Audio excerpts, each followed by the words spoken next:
President Trump is right that the UK, and our European allies, need to spend more on defense. But most importantly, the threats we face at home mean our national interest requires such an uplift, writes Shadow Defense Secretary James Cartledge. The US remains our most critical ally, but partnerships require commitment. As the Prime Minister prepares to meet President Trump this week, he cannot arrive in Washington empty-handed. It is no longer an option to make vague announcements. There must be clarity to both the military and the British people. As a bare minimum, he must present a clear, credible roadmap for increasing defense spending to 2.5% of GDP by 2030. The reason this must be the bare minimum is because, as I said in the Sunday Express, I now believe we will need to go further and faster than the previous commitment to 2.5% we set out last year.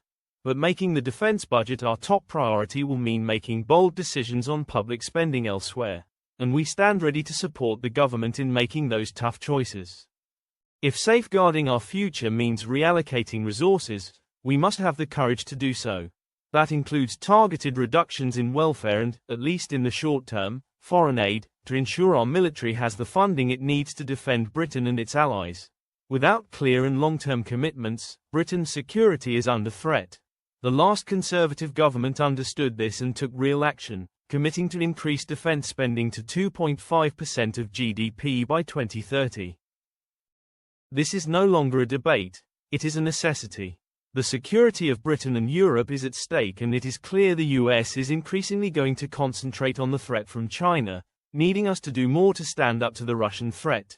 Prior to stepping into the White House on Thursday, Starmer must have something concrete to offer and set a firm timeline for when he will increase defense spending. Anything less would be a failure of leadership.